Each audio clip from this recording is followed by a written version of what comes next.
How is everybody doing today? Armor Studio NYC back today with another video of our Panzer II. Today we're going to be painting it. We're starting off with our Mr. Finishing Surfacer 1500 Black. You can tell this video is very short. And it's because this small tank did not have a lot to its painting process. It was very, very simple. I chose on the side of chaos here by not even holding the turret because it's so tiny, just to give you an idea of how small it is. For our tank today, we're going to be using a variation of colors: dark gray, German gray, flat black, flat white, our favorite Tamiya buff, and some flat earth, which we're going to use for our track tones. I'm going to start by mixing some of the German gray. Now, German gray is very dark, so you kind of want to mix it with a little bit of Tamiya buff. Not white, because it will end up being light blue. But with buff, you end up getting this tan or grayer hue to it than instead of pure white. Again, white will turn it light blue, and light blue, I don't think the tank was light blue, honestly, if you look at pictures and stuff like that.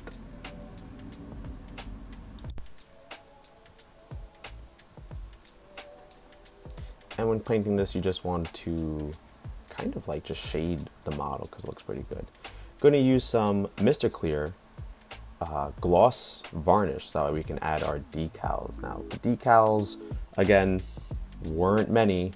However, we did choose a cool little variation of the tank where it allows us for a little bit something different, and that's the yellow decals. Always want to use some setting solutions so that way the decals settle around edges and corners and rivets and all that other stuff. It just makes it look like the decal is painted on instead of, well, slapped on there and then just there. Also, do not forget that after you put on the decal, you're going to want to go over it again with some type of varnish, whether it be gloss, matte, or satin varnish. It prevents the decal from silvering, and it also prevents the decal from falling off because now it's underneath a coat of paint. Silvering is, after a while, when the water slide decal dries out, it turns into a whitish film, and then the next step is that it flakes off. So the setting solution and varnishes prevent that from really occurring, ever.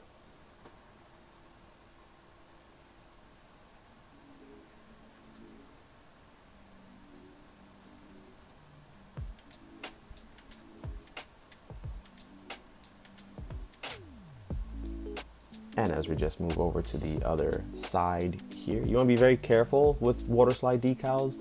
Depending on the manufacturer, some decals are a little bit more brittle than others. Thankfully, these are pretty strong and they could be handled in a way, but I always err on the side of caution, and you should just always be careful with these little decals. Once they rip, good luck trying to get them back into a serviceable material because they become just a mess after that. And now we're going to finally rust our exhaust. As we spoke about in our last video, these are the products that we're going to use for it. Literally, you're just going to throw these rusty tones on this tank.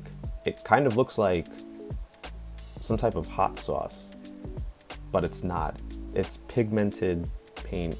It dries super flat, and it also gives a very authentic rust texture. For the exhaust, be sure to paint it in a medium gray mixed with either buff or white, so that way you get that real cold metal surface prior to adding any rust tones. And if it looks really shiny and glossy now, you're going to notice later that it dries matte, and we wet blended it so that way the colors create an interesting color combination.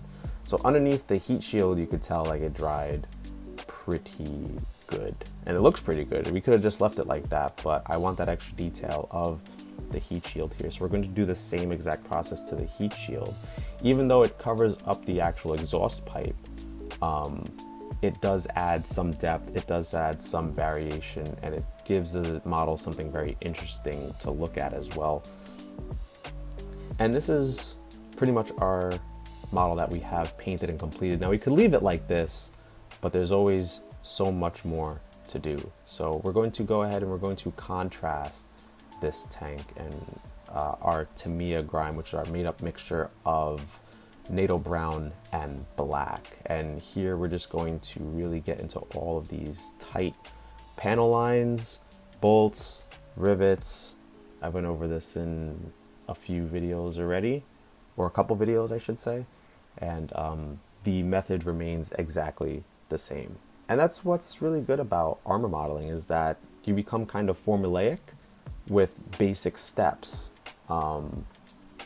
but you always want to make things interesting in different ways. So yeah, and once you're done with that, you kind of want to go to, again, every section. You want to go to the road wheels, you want to go to the upper turret. You just want to give the model that extra additive that makes it interesting to look at. Anyway guys, again, small tank, small video. I really appreciate you guys coming out to hang out in the studio today. Here's some final shots of our tank. If you guys can, please comment, like, subscribe, support this channel so I can continue making amateur videos for you. Have a good one, guys.